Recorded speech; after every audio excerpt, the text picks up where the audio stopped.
Hola, ¿qué tal? ¿Cómo están? En este video vamos a trabajar sobre algoritmos heurísticos y búsqueda local. Para comenzar, debemos definir a lo que llamamos heurística. Una heurística corresponde a un proceso de toma de decisiones que se basa en experiencias previas en problemas similares. Puede simular o emular procesos de la naturaleza. Y lo que nos va a permitir es obtener un resultado a cierto problema que no nos va a garantizar obtener la solución óptima de cada una de las instancias del mismo, o inclusive nos podría llegar a dar una solución que ni siquiera sea factible. Lo que sí intenta es acercarse lo más posible a una solución factible y a la solución óptima del problema. eh, lo que es fundamental para lo que vamos a utilizar este tipo de razonamientos o procesos de toma de decisión es buscando que llegue a la solución, cualquiera esta sea, en un tiempo razonable. Por otro lado, vamos a definir a los algoritmos de búsqueda local. Estos forman parte de los algoritmos heurísticos, por lo tanto no nos garantizan encontrar una solución óptima, y este proceso de búsqueda de solución se realiza explorando un conjunto de soluciones posibles de la instancia del problema, recorriendo el grafo de espacios de estados del mismo. Recordemos que cuando trabajamos con algoritmos de fuerza bruta, y más aún cuando trabajamos con backtracking o branch and bound, pudimos desarrollar más el concepto de el grafo de espacio de estados. Así que en caso de no tener muy claro cuál era esta definición, recomiendo ir a estos videos. ¿Cómo será este recorrido? Y iniciaremos en un estado o nos encontraremos en un estado al que llamamos estado actual y vamos a tener que elegir un siguiente estado siguiendo justamente un criterio de elección que va a estar dado por cada uno de los algoritmos de búsqueda local que más adelante analizaremos en otros videos a un subconjunto de aquellos. Ahora, esta elección va a estar circunscripta a un subconjunto de estados posibles, que son estados vecinos al actual, y esta elección local, donde solo podemos ver a estos estados vecinos, es lo que le da al nombre a la familia esta de algoritmos de búsqueda local. Eh, lo que va a pasar, que no nos garantiza justamente llegar a la solución óptima del problema, es que esta búsqueda que va a pasar por ciertos estados vecinos al que nos encontramos y de ahí a sus próximos vecinos, no nos va a garantizar la solución eh, óptima de la solución, porque en general la inspección va a ser no exhaustiva de nuestro grafo de espacio de estados. Y esto en general pasa porque muchas veces ese grafo de estados es demasiado grande y el análisis completo termina siendo prohibitivo tanto en tiempo o en espacio. Veamos, antes de continuar, el esquema general de un algoritmo de búsqueda local. Inicialmente tienen que comenzar por un estado, y este es un estado que llamaremos inicial, que podría ser una solución factible o incluso podría ser solo una solución parcial. Va a depender del tipo de algoritmo y el tipo de inspección que llevemos a cabo. Después, como ya dijimos, dado ese estado inicial, vamos a evaluar a un subconjunto de estados que son vecinos, buscando alguno de ellos que mejore la situación actual. Esta inspección puede ser parcial, puede ser total, también va a depender del tipo de algoritmo. Ahora vamos a tomar un tipo de criterio para elegir entre estos cuál va a ser el siguiente estado. Este se convierte en el nuevo estado actual y realizaremos un proceso iterativo volviendo a evaluar su conjunto de estados y con el mismo criterio o en algunos casos un criterio que se va modificando con el tiempo, ir eligiendo nuevamente el próximo estado entre los vecinos. Tiene que haber un criterio de finalización donde luego de una cantidad de iteraciones predeterminada o luego que se cumple algún criterio determinado, finaliza el proceso iterativo y por lo tanto finaliza nuestro algoritmo. Y eso nos va a dar la solución de nuestro algoritmo.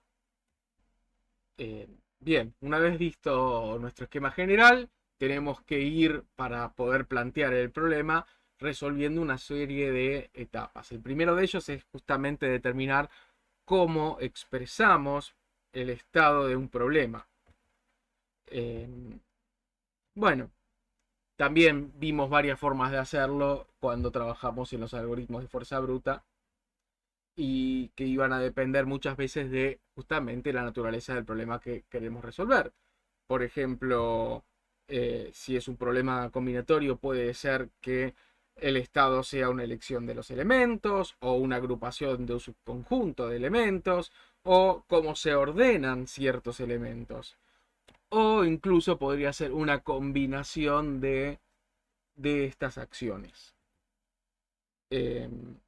También en otro tipo de problemas la solución se puede presentar como un conjunto de variables cuantitativas, o sea, que tengan valores y no siempre sea que está presente o no, sino que puede ser un valor entero, real o, depende del problema, otras variantes.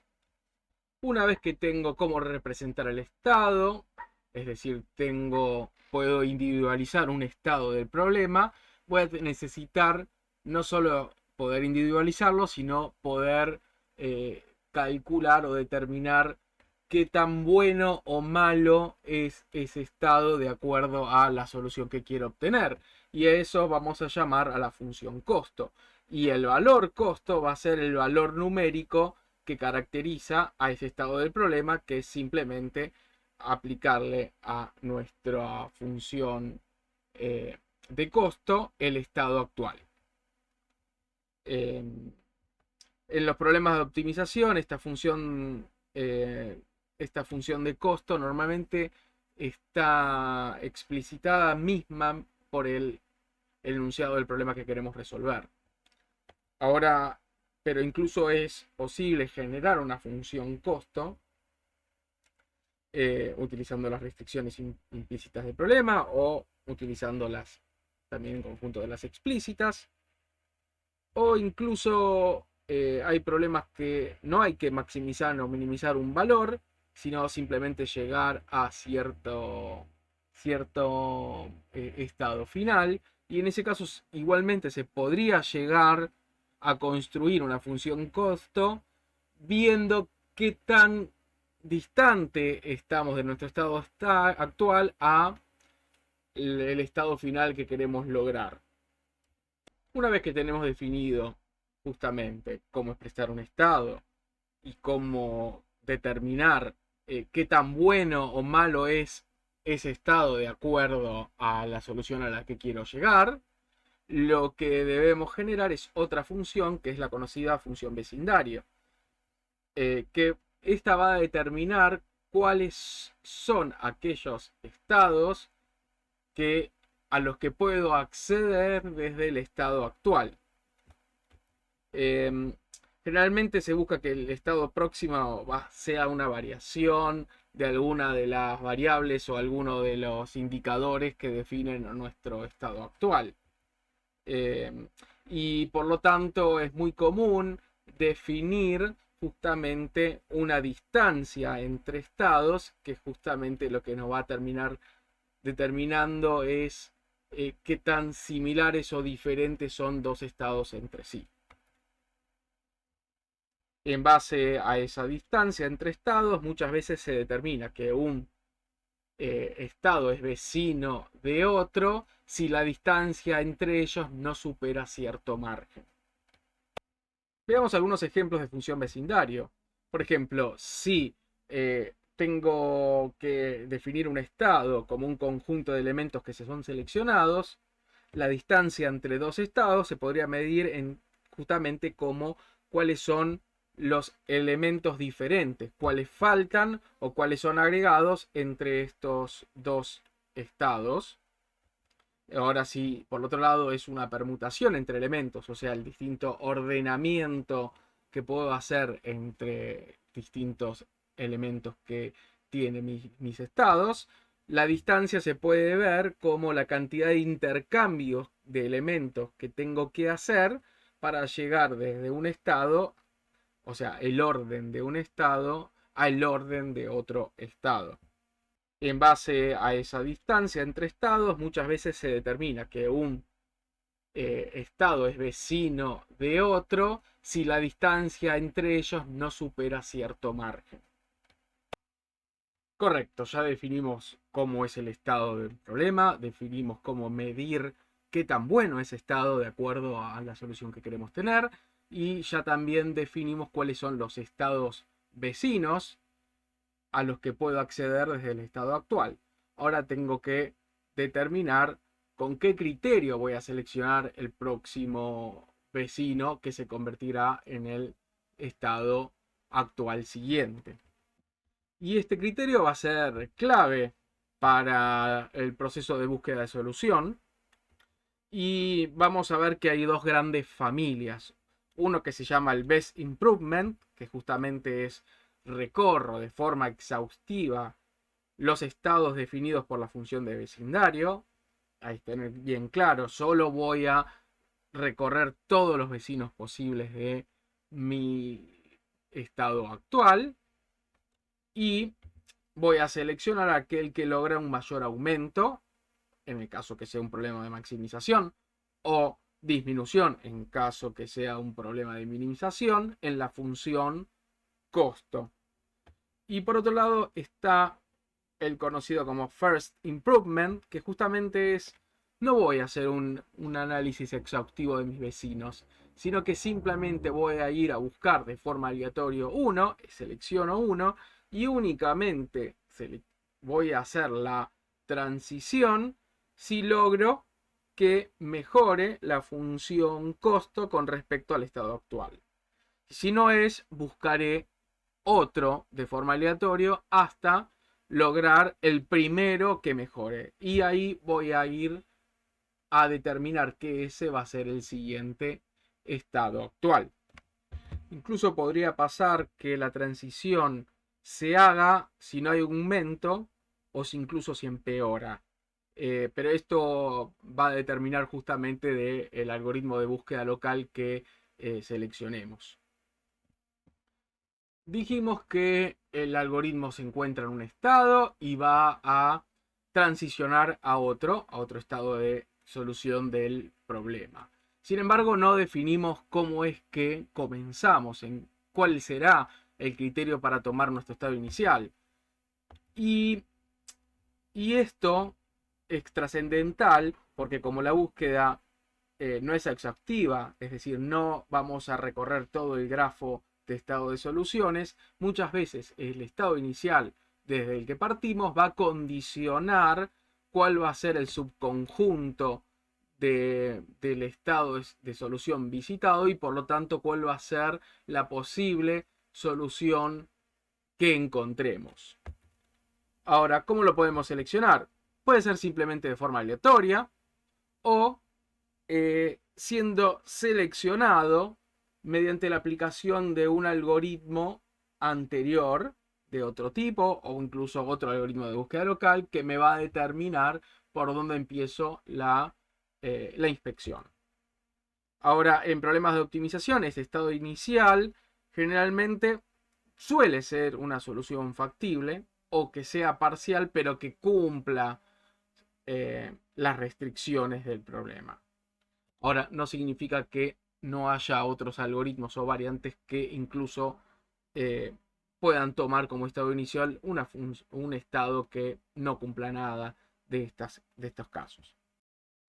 Mientras vamos explorando nuestro grafo de estados, podría pasarnos que lleguemos a un estado en donde sea imposible encontrar un estado vecino que sea superador.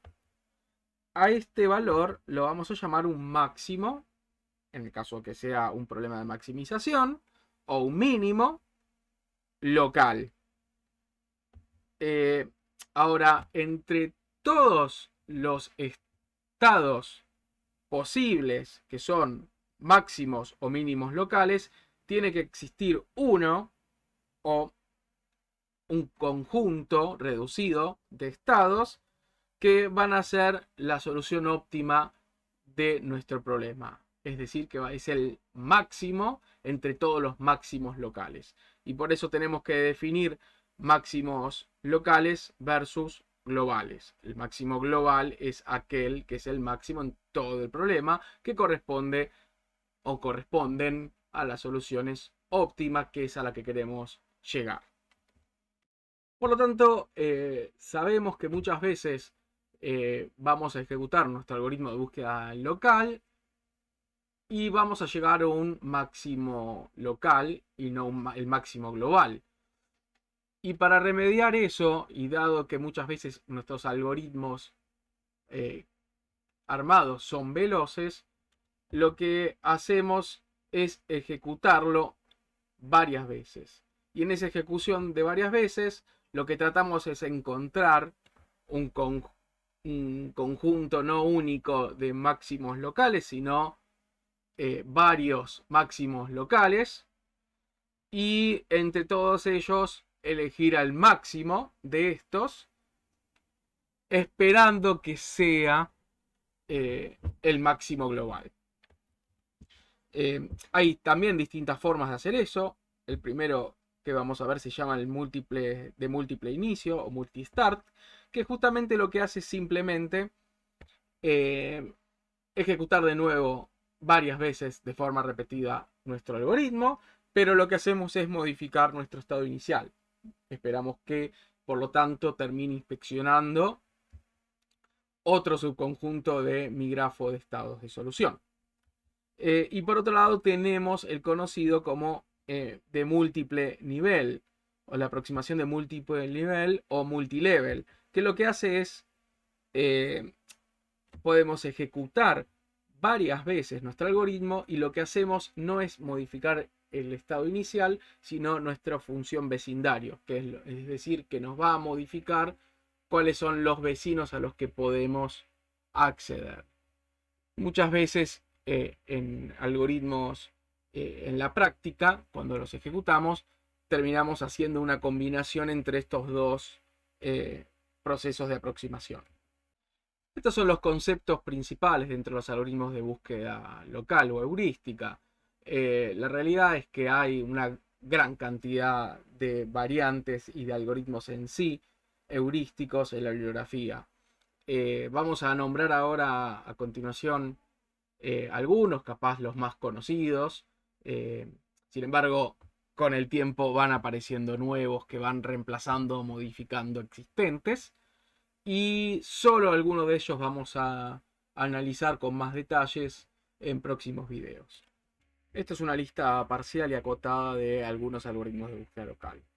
El ascenso a la colina, el recocido simulado, la búsqueda tabú, los algoritmos genéticos, el algoritmo A estrella, las redes neuronales, la búsqueda dispersa, la optimización por enjambre de partículas y el algoritmo de la colonia de hormigas. La realidad, como ya dije, hay muchísimos más y es todo un mundo por ver y analizar e investigar. Así que los espero en próximos videos donde vamos a empezar a analizar algunos de estos algoritmos. Desde ya, muchísimas gracias por llegar hasta acá. Los espero. Hasta luego.